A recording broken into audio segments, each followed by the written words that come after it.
လန်ရဲ့အစမှာတော့အသက်29နှစ်ရှိပြီဖြစ်တဲ့ချယ်နီဟာရောဂါဝေဒနာခံစားနေရပြီးတေတော့မှာကိုတီးလို့ချယ်နီတယောက်ယူယုံမရဖြစ်နေပါတယ်ချယ်နီတို့နေတဲ့ဟန်ဆောင်မျိုးကအတိတ်မှာထူးဆန်းတဲ့ဖြစ်ရပ်တွေဖြစ်ခဲ့တဲ့မြို့တဲ့မျိုးပဲဖြစ်ပါတယ်ဒီလိုနဲ့ညာကြီးမိုးချုပ်အဖိုက်ကောင်သမားတယောက်ပစ္စည်းတွေကိုလိုက်ရှာရင်းထူးဆန်းတဲ့ပစ်ချွဲတဲ့အရေးတွေထိမိပြီးခန္ဓာကိုယ်တစ်ခုလုံးကိုဝိုင်းမြိုလိုက်သလိုဖြစ်သွားပါတော့တယ်နောက်နေ့မနေ့ရောက်တော့ပြည်သူ့ဝန်ဆောင်မှုဌာနမှာဦးလေးကြီးတယောက်လူတွေပြောင်းနေတဲ့ဆိုတဲ့အကြောင်းထက်ခါပြောပေမဲ့ဘယ်သူမှမယုံကြပါဘူးနောက်ထပ်လူတယောက်ကလည်းငချင်းကမတင်ကားစရာကြီးလုံးနေလို့မျိုးဗီစာပြောင်းလဲတာဖြစ်ပြီးတနေရာမှာဓာတုညဉ့်ညမ်းမှုကြောင့်လို့ပြောပေမဲ့ဘယ်သူမှမယုံကြပါဘူးဒီလိုနဲ့ပြည်သူ့ဝန်ဆောင်မှုဌာနမှာလုပ်နေတဲ့အုံချောင်းနဲ့အငင်းပွားကြပါတော့တယ်အတိတ်မှာဖြစ်ပျက်ခဲ့တာတွေကိုသိတဲ့ဦးလေးကြီးတယောက်ကအုံချောင်းကိုလူငယ်တဲ့နှစ်20တုန်းကလိုလူတွေပြောင်းနေလို့တတိထားဖို့ပြောခဲ့ပါတယ်ဒီလိုနဲ့ဦးလေးကြီးစီကိုထူးဆန်းတဲ့လူတဆူရောက်လာပြီးလူတရဲ့ပစ္စည်းတွေလေးပေါ်ပြန်ကဦးလေးကြီးကိုဖမ်းသွားပါတော့တယ်တစ်ဖက်မှာတော့ချယ်နီတယောက်မသေးခင်ခရီးသွားဖို့အဖွားစီကပတ်စံတောင်းပေမဲ့မပေးလို့အဖွားနဲ့စကားများကြပါတယ်ဒီလိုနဲ့အဖွားမသိအောင်ကိုးသွားဖို့လုပ်ချိန်မှာ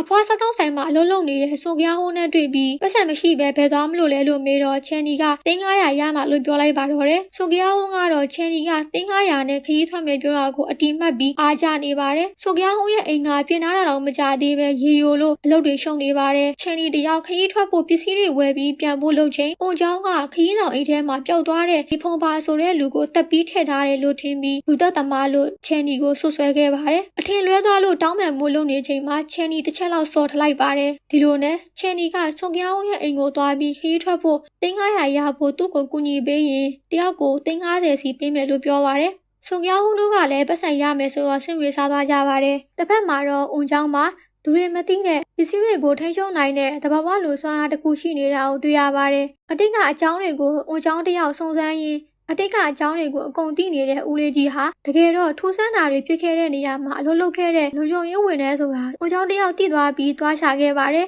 ဒါပေမဲ့ဦးလေးကြီးကိုမတင်ကားဖွဲ့လူတစုဖမ်းသွားကြပြီးသူ့ကိုဖမ်းထားတဲ့နေရာမှာလည်းအလောင်းတွေနဲ့ကြိုသားလိုအကောင်လည်းရှိနေပါတယ်တစ်ဖက်မှာတော့ချယ်နီတို့က3ယောက်ပေါင်းပြီးပြန်ပေးဆွဲခံရသလိုဟန်ဆောင်ကအဖွားစီက3900ရဖို့ကြံစီပါတော့တယ်ဒါပေမဲ့ကံမကောင်းတာကချယ်နီတယောက်နှလုံးဖောက်ပြီးရုတ်တရက်သေသွားပါတော့တယ်ဆိုကြောင်းဟိုလို့လဲတုံလို့သွားပြီးလူတွေကလူသက်သမားတွေလိုဆွဆွဲတော့မှကိုကြောက်နေခဲ့ပါတယ်ဒါကြောင့်ချယ်နီအလောင်းကိုတိတ်လေးဖွက်ထားဖို့တွေးပြီးထူးဆန်းတဲ့အရေးတွေရှိတဲ့နေရာကိုရောက်သွားပါတယ်ချယ်နီရဲ့အဖွားကတော့ချယ်နီအိမ်ပြန်မလာသေးလို့စိတ်ပူပြီးဂျူမိုဆိုတဲ့စုံစမ်းရေးမှုကိုချယ်နီဖုန်းကိုခြေရခံပေးဖို့ပြောခဲ့ပါတယ်ဆိုကြဟွန်းတို့ကတော့အလောင်းကိုဖျောက်ဖို့လုပ်နေချိန်မှာအုံချောင်းနဲ့တွေ့သွားပြီးအငင်းခုန်လုပ်နေချိန်မှာပဲချယ်နီကိုထည့်ထားတဲ့လဲကြီးကထူးဆန်းတဲ့အရေးတွေရှိတဲ့နေရာကိုကျသွားပါတယ်ဒီလိုနဲ့ချယ်နီအလောင်းဆိုတာအုံချောင်းတည်သွားပြီးရဲတိုင်ဖို့လုပ်ချိန်ဆိုကြဟွန်းတို့ကလည်းသူတို့တက်တာမဟုတ်ကြောင်းပြောနေချိန်မှာပဲချယ်နီပျောက်သွားပါတယ်ဒီလိုနဲ့ဆက်အငြင်းပွားနေကြရင်ရဲကိုဖုန်းခေါ်မိသွားပြီးရဲတွေရောက်လာပါတယ်ရဲတွေကတေသွားတာချယ်နီလားလို့မင်းနေချိန်မှာပဲချယ်နီကတော့ပြန်အသက်ရှင်လာပြီးအုံချောင်းတို့လည်းအံ့ဩသွားပါတော့တယ်